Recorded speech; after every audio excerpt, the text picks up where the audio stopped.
Tonight, ABC 27's Jada Williams is following this story. Yeah, she's taking a closer look at the bigger impact this pausing on Johnson & Johnson could have when it comes to getting minority communities vaccinated.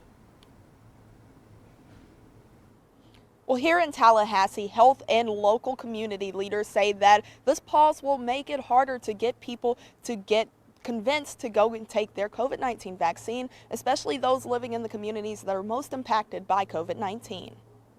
What our job is to try to get shots in as many arms as possible. Reverend R.B. Holmes leads the coronavirus vaccine task force.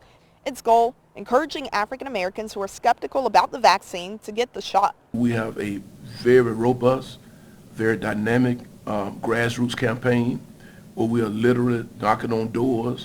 We're encouraging people to talk to their neighbors about getting the vaccines.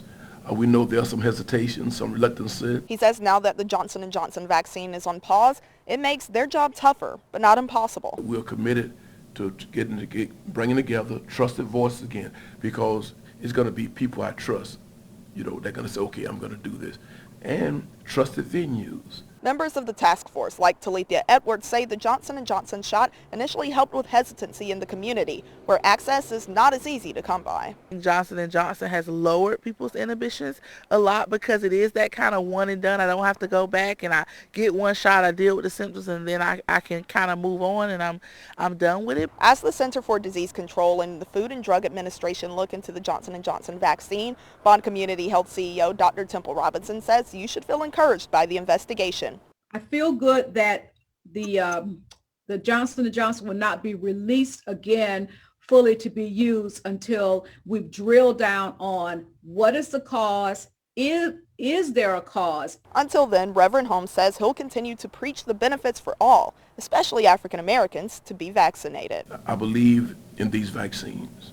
I know hundreds of people who have taken Johnson & Johnson, Pfizer, Moderna, and they're doing well. But we know there are always side effects.